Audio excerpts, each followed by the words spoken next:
Hello guys! Welcome to my channel. So for today's video, ang ituturo ko sa inyo ay ang kantang Zombie by Cranberries. Okay?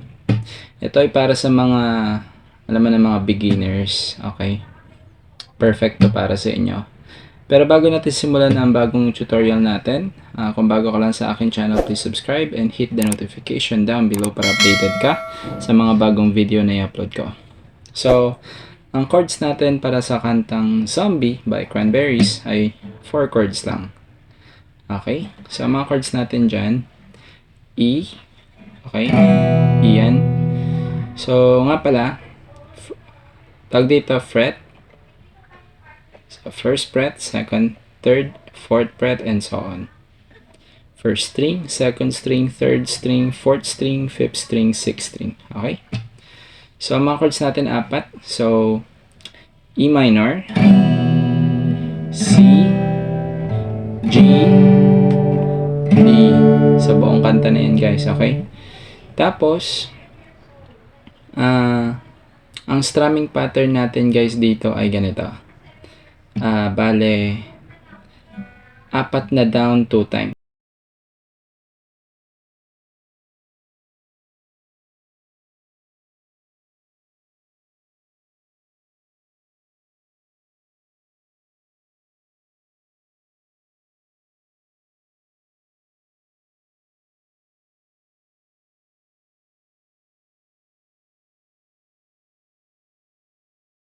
So, tiga-apat na down kada chords, tig to 2 times yun, okay?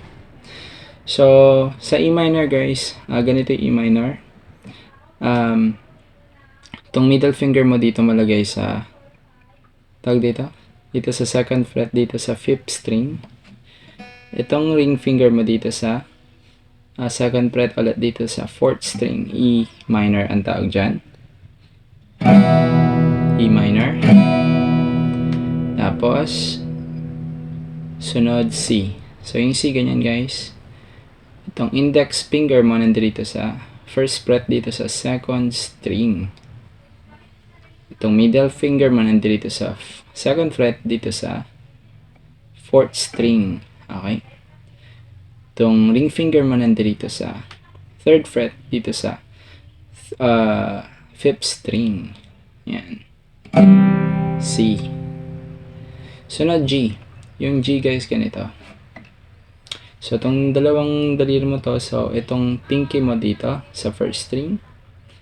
Itong middle ring finger mo dito sa second string, sa third fret. Then, sa third fret din itong middle finger mo dito sa sixth string.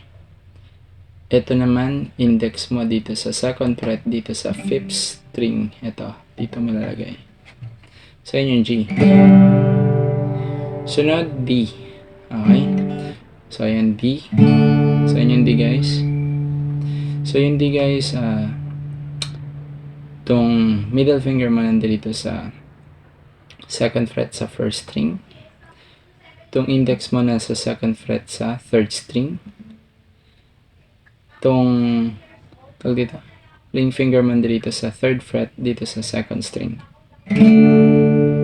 D. Okay, so, kompleto na tayo sa E, C, G, D. Ayan yung pagkakasunod-sunod. Una E, sunod C, sunod G, sunod D. Okay? So, again, yung strumming pattern, di ba? Puro down. So, down, apat na down 2 times. So, ganito siya.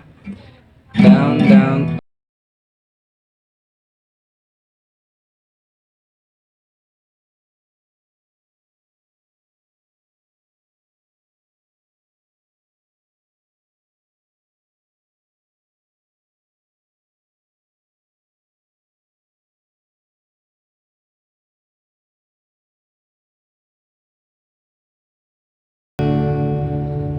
Okay?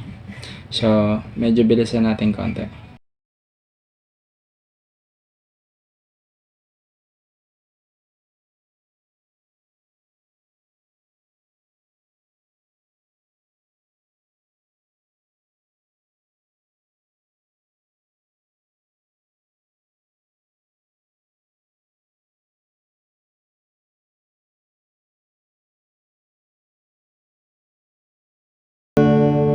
Okay, ganun lang siya kadali guys. Buong kanta na yon.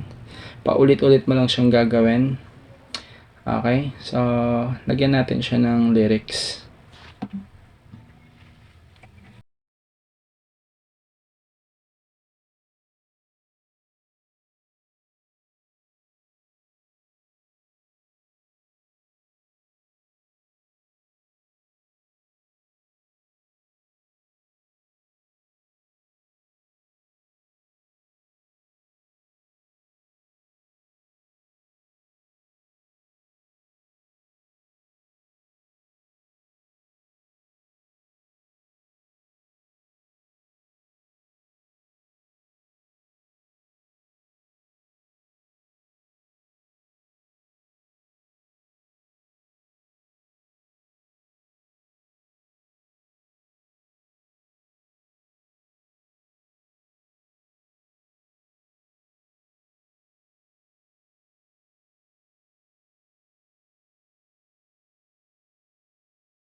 So, ganun lang siya guys. Paulit-ulit lang yung chords at strumming pattern hanggang matapos mo yung buong kanta.